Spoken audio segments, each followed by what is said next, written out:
welcome back. It's 12:30. I hope we had a nice break, and we'll continue with two exciting talks in the afternoon. The first one is going to be given by Dan Nall.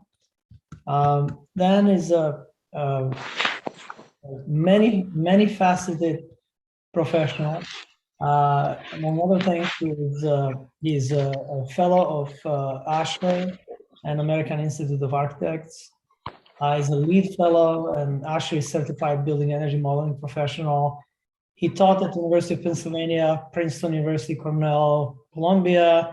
He designed U.S. embassies and participated in design of U.S. embassies in a variety of places around the world. Some of you might know the New York Times headquarters building in New York. It was Dan as well. So a multitude of experience is really a fantastic backbone for the kinds of topics that we are discussing today. So without further ado, Dan, the floor is yours. Igor, thank you. So I just want to give a quick sort of overview of my perspective of what's going on with building decarbonization right now. Let's see. And as you all know, buildings and infrastructure account for nearly 39% of all global CO2 emissions. So if we're embarked on decarbonizing buildings, we've picked a very important place to apply our intelligence. A relatively new activity is the ASHRAE Task Force for Building Decarbonization, of which I'm a member, and we are trying to reorient ASHRAE, which has been at the forefront of building energy efficiency, arguably for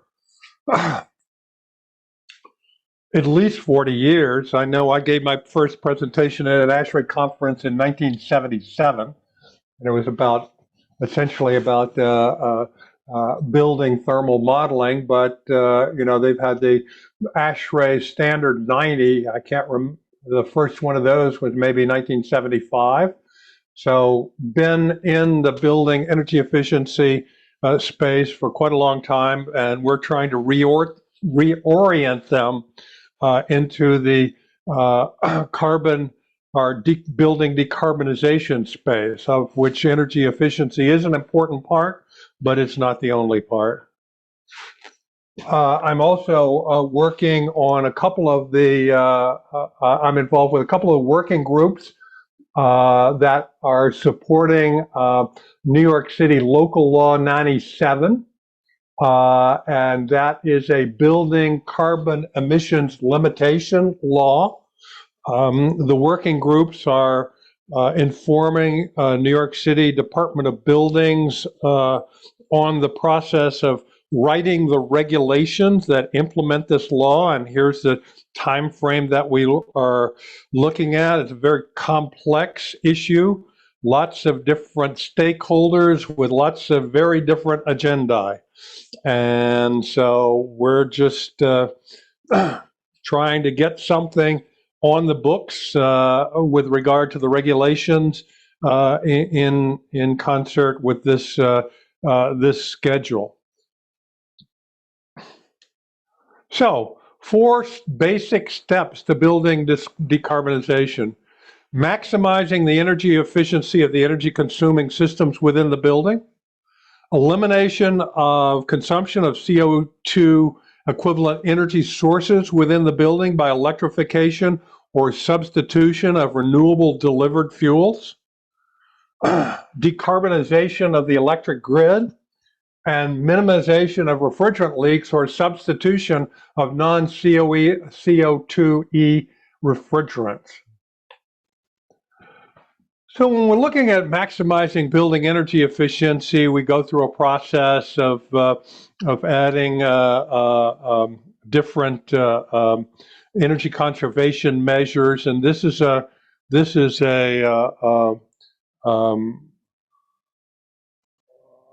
graphic from the ASHRAE Advanced Energy Design Guide for Zero Energy K-12 Schools. And I was on the committee that wrote that document, but showing the different types of the application in appropriate order of the different energy conservation measures and the impact of those measures on the building EUI.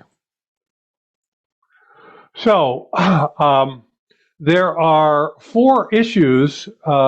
If we are going to talk about alternative fuels, non-CO2e delivered fuels, we need to evaluate them from 4 different perspectives. And so those 4 perspectives are sourcing overhead. What damage does the creation of this fuel do to the planet? Conversion efficiency.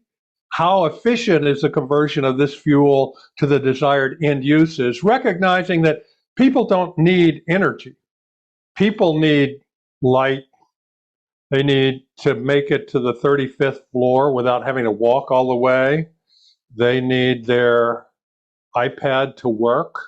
Those are the things that they need. And the question is, how efficient is a particular fuel toward meeting those desired end uses. And we need to look at the entire chain of conversion, and I'll address that in a moment.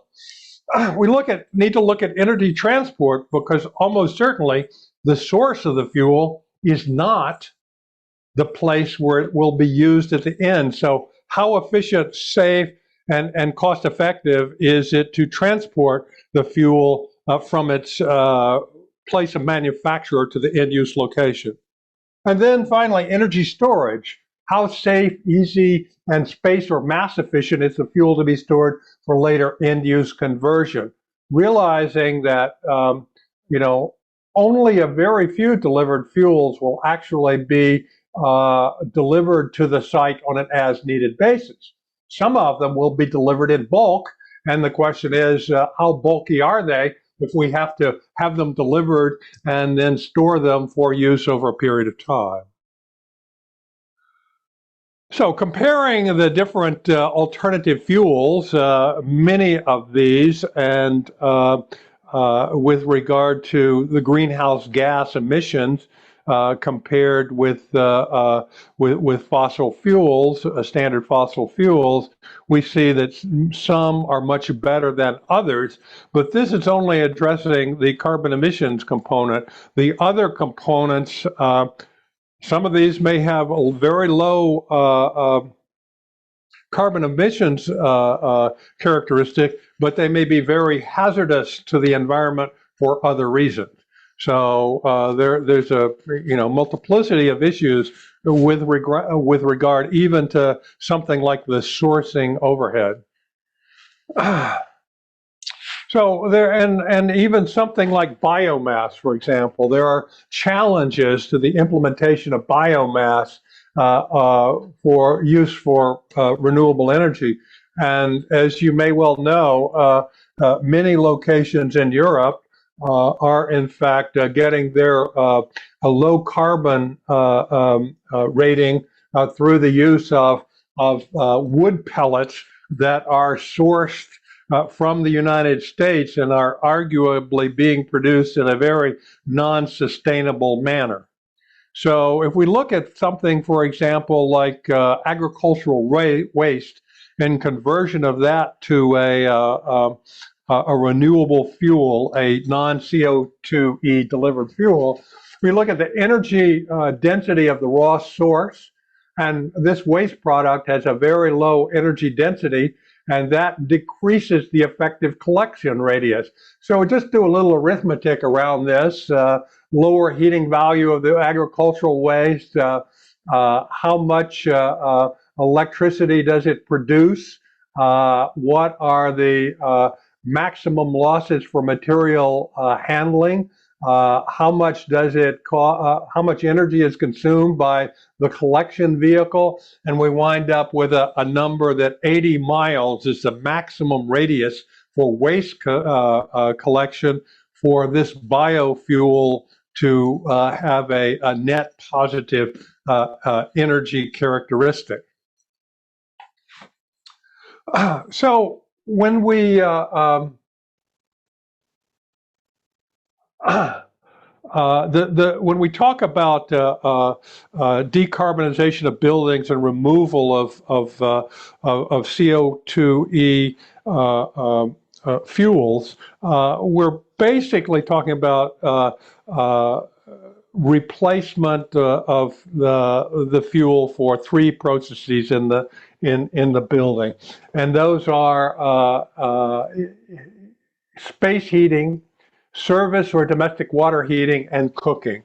And there are some good technologies increasing in efficiency as we go along to providing those end uses in using electricity as a fuel. So we have air source heat pumps. We have heat pump water heaters. And we have electrical induction cooktops, which I did a little investigation of, and turns out that in many cases the carbon emissions, total carbon emissions per let's say unit mass of cooked foods is less for this all-electric source than it is for gas. And the reason for that is with the induction cooktop, if you size the pan to the size of the piece of food that you're cooking, there's far less transmission of heat, loss of heat to the kitchen environment than there is with gas. Arguably, gas burner puts a small percentage of the heat into the food and the rest goes into the room. But if you have an appropriately sized pan with an induction cooktop, most of the heat goes into the food. So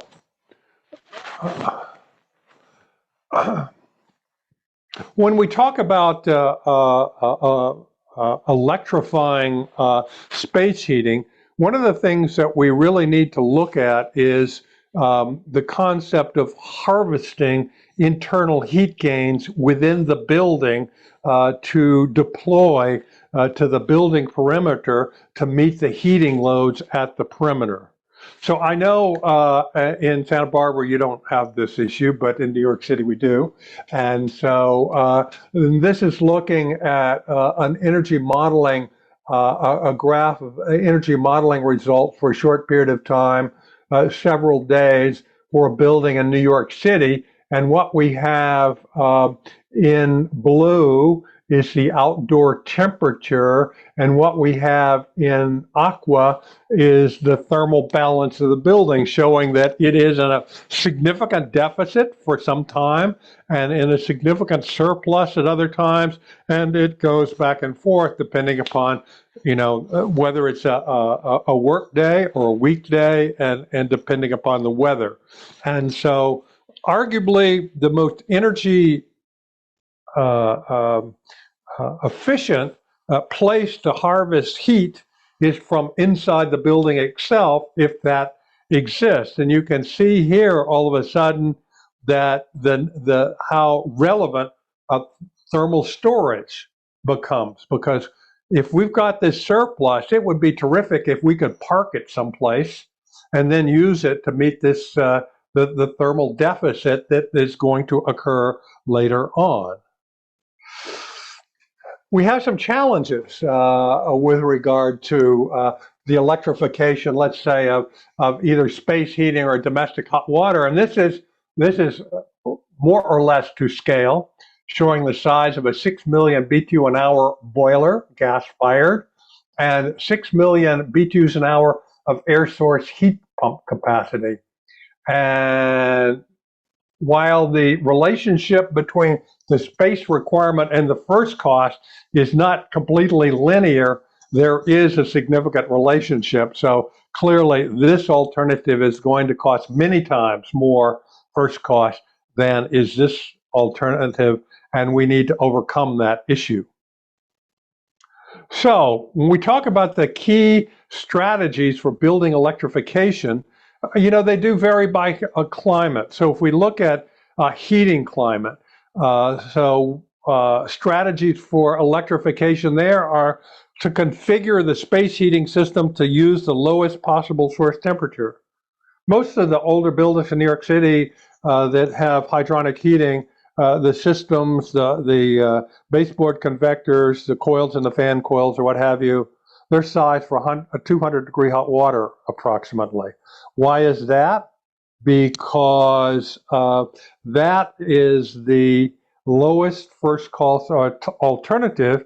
And before we had condensing gas boilers, there was really no energy efficiency advantage to be gained by producing hot water at 140 degrees or 120 degrees compared to 200 degrees. But arguably the first cost of implementing a system in terms of the size of the pipes, in terms of how much coil you have to have at the point of use to transfer the heat to the space, the first cost of heating with 200-degree hot water is much less than the cost of heating with 100 or 120-degree hot water. However, when you get into an electric sourced heating alternative using some type of refrigeration cycle to make the hot water with heat sourced from either the outdoor air or inside the building, you'll be much more energy efficient if you can do that with a low temperature as compared with a high temperature. Use passive heat recovery for all effluents in the building, exhaust air, wastewater, etc. All of those sources of heat are going to be at a much higher temperature throughout much of the heating season than is the outdoor air. So if you can do that, and in fact, we just finished working on a project for a very large existing building with a lot of exhaust and a lot of ventilation air, but the exhaust outlet and the ventilation air inlet are not co-located, so very difficult to do any kind of passive heat recovery. So what we're doing is we are installing an air conditioning system that will air condition the exhaust air, drop it from whatever it's being exhausted at from the building, 72 or 74 degrees, down to 40 degrees Fahrenheit.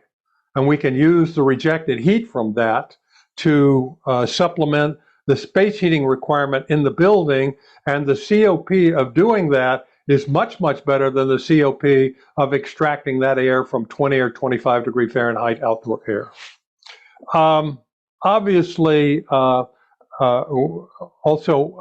that's an example of harvesting all internal heat gains by active cooling and use the rejected heat for space heating. I used to think I was so smart when I configured my system to do free cooling all winter long, not realizing that I'm throwing away a valuable resource. That heat could be used to heat the building if we were to harvest it, and that's the strategy that we're pursuing on a number of buildings, both new buildings and retrofit in New York City, to try to let no BTU escape without being exploited to the maximum extent. Obviously, we want to minimize the envelope and infiltration heat losses because that will lower the balance point temperature of the building. That is the temperature at which the building reverts from being thermally positive to thermally negative. And so that reduces the number of hours in which we will have to go to the outdoor air as a thermal resource to heat the building. Humid climates, different strategies. Important strategy whenever you're doing dehumidification is to separate the dehumidification from the sensible cooling, because the dehumidification requires low temperature. You have to take some volume of air down to a temperature generally lower than about 53 or 54 degrees Fahrenheit to get a dew point temperature that will be consistent with maintaining comfort conditions in the space, which 75 degrees Fahrenheit, 50% relative humidity, which is a 55-degree dew point. So doing the arithmetic, and what's really interesting, much of the analysis for these kinds of things just is really accessible, at least in a sort of back of the envelope way, by very simple arithmetic. So we want to separate this dehumidification, because we need the low temperature cooling to do that, from the sensible cooling, which we can do with a much higher temperature. And so, for example, if we're making 42-degree water for the dehumidification, we will wind up with a chiller with an efficiency of between 0.55 and 0.6 kW per ton. Whereas if we're making 55-degree water to do the sensible cooling, we're looking at a chiller that's going to be operating at 0.40, 0.41 kW per ton. So that's a very significant decrease in the amount of energy required to do the same amount of cooling, all because we're cooling at the appropriate temperature. And also in humid climates, recovering the dryness from the exhaust air. So enthalpy wheels that recover dryness from the exhaust air to partially dehumidify the incoming ventilation air. Dry climate strategies control the solar heat gain to provide space heating when necessary and to avoid overheating when you don't need that heat. Provide all cooling at the highest possible temperature because you don't have to dehumidify. Consider solar thermal domestic hot water and use free cooling, air side economizer, or natural ventilation when no space heating is required. Those are very, general rules of thumb, but a guideline for strategies to pursue. So we look at the typical energy conversion path and once again apply a little arithmetic to it. We start with our fossil fuel, which we burn to generate heat flow, and then we take that steam through a turbine and make kinetic energy, which turns a generator, which makes electricity, and we transport that across the country, and we put that into our refrigerator, which might have a COP of somewhere around 2 or 2.5 or something like that. And what we get for making cooling, which is our end use that we're focusing on this case, so a BTU of fossil fuel results in 0.54 BTU of cooling inside your refrigerator. So we need to keep track of the entire energy conversion sequence from the source to the end use. So when we look at electrification and grid decarbonization, we can look at the multiple steps. The first step is where we are base case with our on-site natural gas, and then basically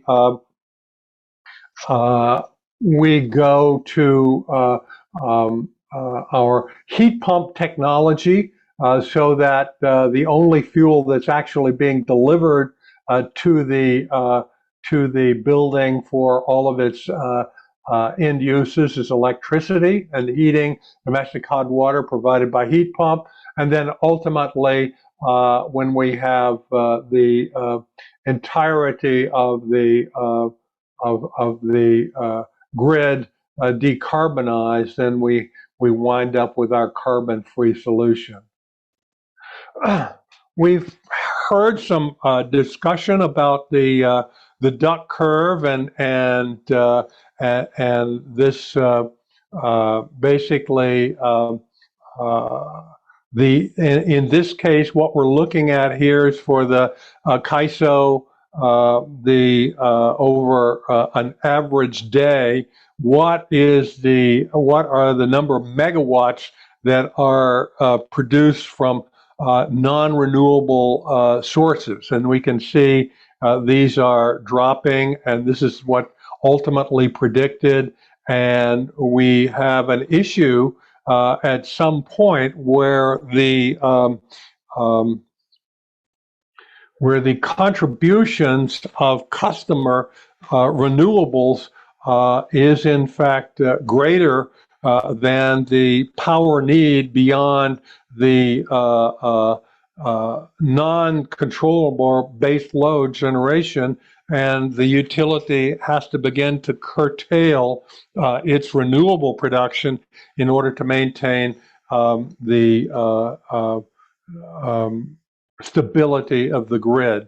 And when we look at your basic net zero building, what we see is that it is got its photovoltaic production, it's got its building demand, and when we concatenate those two together, what we see is that we are wanting to export this green segment to the grid precisely during the time when the grid doesn't want it.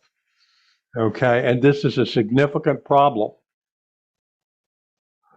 Obviously, different areas have different curves of this type, and here we're looking at curves for different types of days in the Southwest Power Pool, I think that's called, New York ISO, CAISO, and ERCOT, which is Texas, I believe.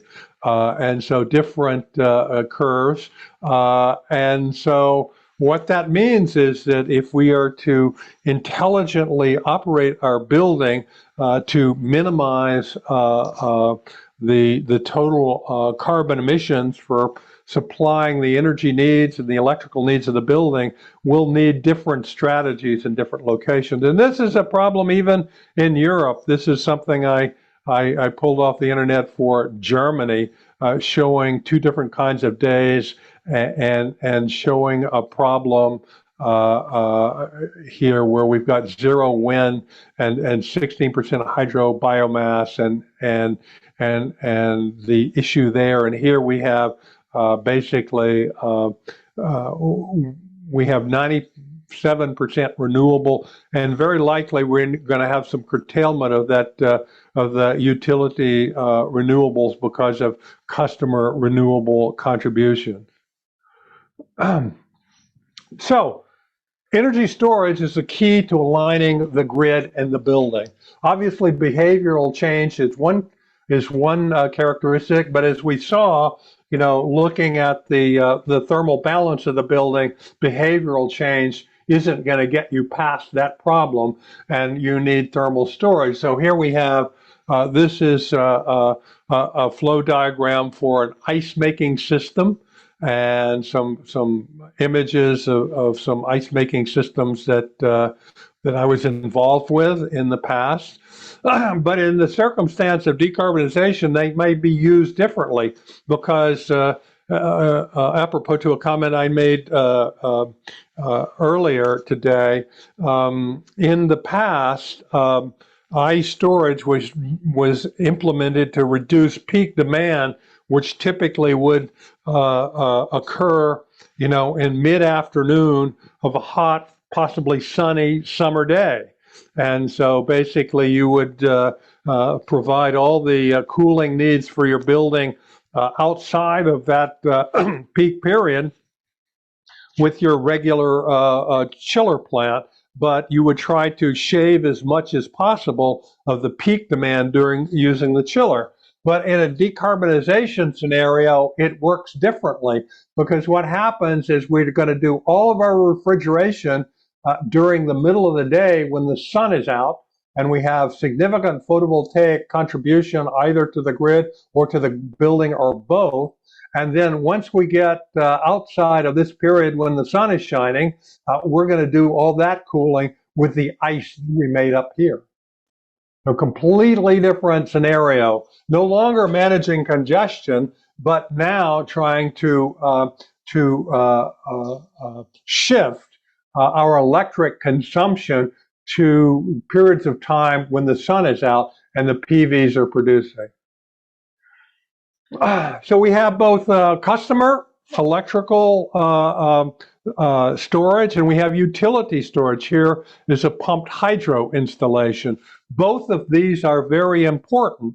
The grid can raise its we can store electricity generated by renewables during the period of time that's available by pumping water into this upper reservoir, and then it recover it by allowing it to come downhill through turbines to generate electricity when there's not so much renewable content on the grid.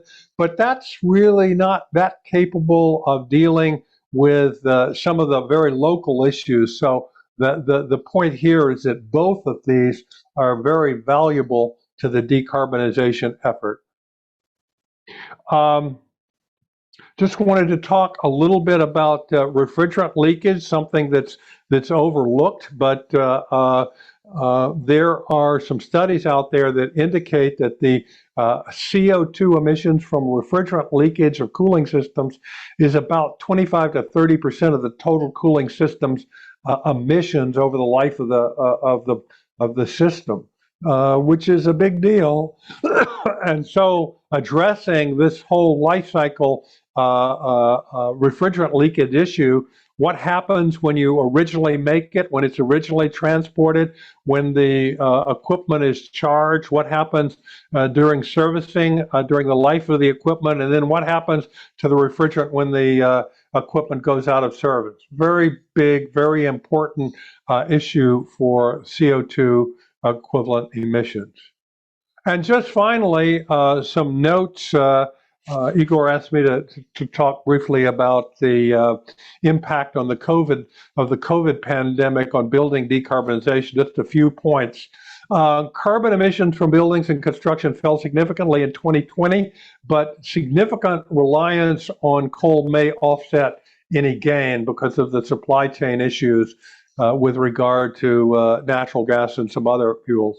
Remote working lowers both building internal heat gain and ventilation requirements. So if you've got a building which is harvesting internal heat and nobody's there using their computer, there's less heat to harvest. But on the other hand, the ventilation requirements are less, and so the heat loss from ventilation would be less. Aerosol-free air to limit virus transmission can either be outdoor air or highly filtered air. And so the ASHRAE Task Force, Epidemiological Task Force, established some guidelines for air turnover and air delivery, and really stressed the importance of maintaining something like 6 air changes per hour through MERV 14. And to do that would require extensive modifications to most existing HVAC systems. However, HVAC systems that separate temperature control from dehumidification can maintain high air turnover rates with minimum energy efficiency. Our conventional, in dehumidifying climates, our conventional VAV system keeps a constant supply temperature to control the dew point and varies its cooling capacity by varying the airflow. However, much of the time, that system will be operating at far below the 6 air changes per hour required to take the aerosols out of the air. So separating so that you do the dehumidification through the outdoor air ventilation stream, which is constant, and then doing the sensible temperature control with turnover through some local fan coil or something like that, where you can vary the supply air temperature to vary the capacity and not vary the airflow and thus the turnover across the filters. In New York City, the business downturn caused by the pandemic does not seem to have reduced investment in building carbon emissions mitigation for compliance with NYC Local Law 97 that imposes these fines for emissions from prescribed limits. I'm seeing a lot of projects, working on some of them, that are looking at electrification and significant decarbonization, and that doesn't seem to be have been impacted that much by the pandemic. And I'm over my time, so I apologize for that. Thank you, Dan. We, as I said, we built some time into discussion time, so hope to find everybody. Any questions from the audience? I want to thank you for this very broad perspective. It tells us how many different aspects come into building an energy efficient solution when you're architecting a building that's as complex as say, NYT headquarters. But anyhow, any questions from the audience or the panelists or audience on this? So Tim has one. Yeah, I have a quick question. Thank you, Dan. It was a really interesting presentation, very comprehensive. My question is just about electrification in general. Do you think that the drive and the interest, the fervor toward electrification is detracting or even supplanting the aspect of energy efficiency? So we can add all these electrical appliances, but how efficient are those electrical appliances that are going to electrify a building that then require just greater demands then? So what's thoughts around that? So there's a lot of work going on studying that, and I mentioned that previously. You know, for example, Manhattan and you know, very, very substantial electrification of space heating and domestic water heating in Manhattan likely would not change it from, or if it did change it to winter peaking, it would be by a very small margin that it became winter peaking. But I think the answer is no. We are, you know, out there in the field, we are still very interested in energy efficiency, and we are searching around, you know, for the highest efficiency air source heat pumps. And you know, when I come up with a new one that at 0 Fahrenheit and 100-degree water supply is a COP of 2.4 rather than 2.25, I mean, that just made my day, right? So no, we are definitely looking at that with the realization that in the long term, yes, energy efficiency will be important, but you know, substituting an air source heat pump for a very efficient, 95% efficient condensing gas boiler is a move for the future. Yeah. All right. Just can I ask one follow-on too? Is about the. So I mean, we've had so much focus on space heating and cooling, and we've done a really good job there, I think. But then you go into office buildings today, and especially the younger generation, they have so many electrical devices, then they plug into the outlets and their destination. So we have massive increase in plug load. Is that just going to offset all the work we've done on the space heating and cooling side of things, do you think? If anything, we are seeing plug loads begin to go down. So I mean, that began, you know, 15 some odd years ago when we started to get flat screens instead of CRTs for a computer. And now everybody's doing a laptop rather than a desktop. And we're also seeing, and, you know, this is within the confines of the building, right? We're seeing cloud computing happening, and that's taking the electric load out of the building and putting it someplace else, right? Yes. So to the extent that we are increasing our computational consumption, that may be ultimately increasing the grid-wide electrical load. But on the other hand, maybe not, because you know, all the improvements, and this is far beyond my area of expertise, but virtualization and all those kinds of things, you know, arguably, you know, high temperature chips and locating the data centers in Montana or Maine or something like that. Basically, all you need is a moderately good-sized electrical pipe and a gigantic data pipe, and it really makes sense to locate the computer in a place where you can do free cooling the entire year with no. And when you take the when you take the electrical requirement for or active cooling away from that, that will pay for a significant amount of additional computational consumption. So, yeah, I don't think, what we're seeing in buildings is that when we're doing these studies for harvesting internal heat gains, going forward, we're making ridiculously low assumptions about the plug loads, because that seems to be the trend that's going on. All right. Well, thanks very much. And let's remember, actually, there is a continuation of this workshop tomorrow, which is on data centers and computing, actually precisely the topic that we've just discussed, where the plug loads, the plug load component is actually getting shifted to the cloud, but it's getting shifted somewhere else. We need to take care of that as well and do efficient computing. So